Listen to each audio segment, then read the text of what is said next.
கடல் கடந்த கனவுகள். சென்னையில் வசித்த 28 வயது இளம் பொறியாளர் கார்த்திக் துபாயில் வேலை செய்யும் தன் நண்பர் பாலாஜியின் வாழ்க்கையை பார்த்து ஈர்க்கப்பட்டார். ஒரு வருடத்தில் லட்சம் ரூபாய் சேமிக்கலாம் என்ற உற்சாகத்தில் அவர் மத்திய கிழக்கு நாடு நோக்கி பயணமானார். ஆனால் அங்கு காத்திருந்தது ஒரு கசப்பான உண்மை.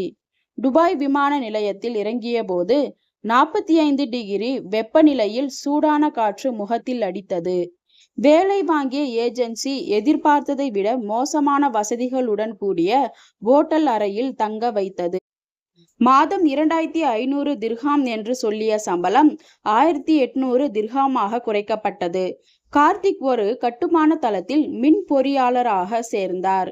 காலை 5:30 மணி முதல் மாலை 6 மணி வரை வேலை. வெளிநாட்டு தொழிலாளர்களுக்கு தனி குளியலறை இல்லை. ஒரு வார இறுதியில் கார்த்திக் தன் நண்பனுடன் கடை தெருவிற்கு சென்றபோது இந்தியா போய்விடு என்று சிலர் கூச்சலிட்டனர். அவர்களின் கைபேசி திருடப்பட்டது.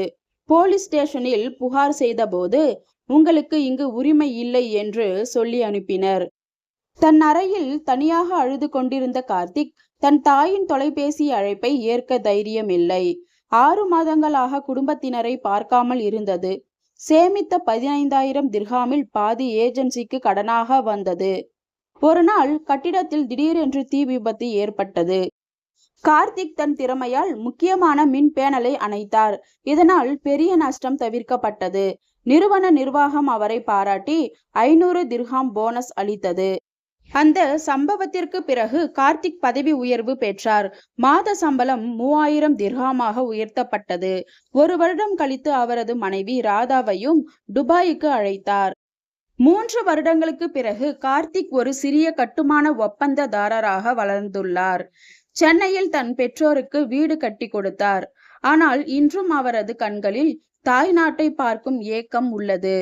வெளிநாடு செல்லும் ஒவ்வொரு இந்திய இளைஞனின் கைப்பையில் கனவுகள் இருக்கும். ஆனால் அதே பையில் கண்ணீர் துளிகளும் தனிமையின் காயங்களும் மறைந்திருக்கும். இதில் வெற்றி பெறுவோர் சிலர், தோல்வியுறுவோர் பலர். இந்த கதை மத்திய கிழக்கு நாடுகளில் பணிபுரியும் பல இந்திய தொழிலாளர்களின் உண்மையான அனுபவங்களை அடிப்படையாக கொண்டது. வெளிநாடு செல்லும் முன் முழு விவரங்களை ஆராய வேண்டும். இதே போல சூப்பரான ஸ்டோரிஸ் கேட்கணுமா? அப்ப என்னோட சேனலை சப்ஸ்கிரைப் பண்ணிக்கோங்க. அடுத்த ஸ்டோரியில சந்திக்கலாம். பாய்.